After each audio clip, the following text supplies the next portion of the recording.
বলছেন আমাদের এই যে জীবন নষ্ট হয়ে যাচ্ছে না, আপনারা যদি দেখেন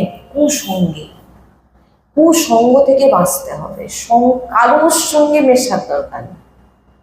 গৃহস্থ আছে তো কি হয়েছে, গৃহস্থ বলে তো এই নয় যে সকাল সন্ধ্যা পাড়ায় বসে বসে গল্প করবো।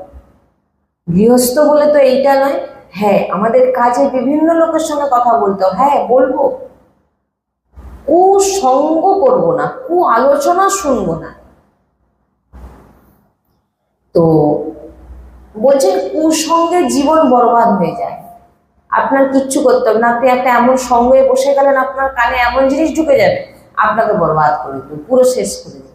আপনার ভিতরে চিন্তন, আপনার ভিতরে সবকিছু ওলট পালট করে দেবে। এই জন্য সঙ্গ থেকে একদম বাঁচুন।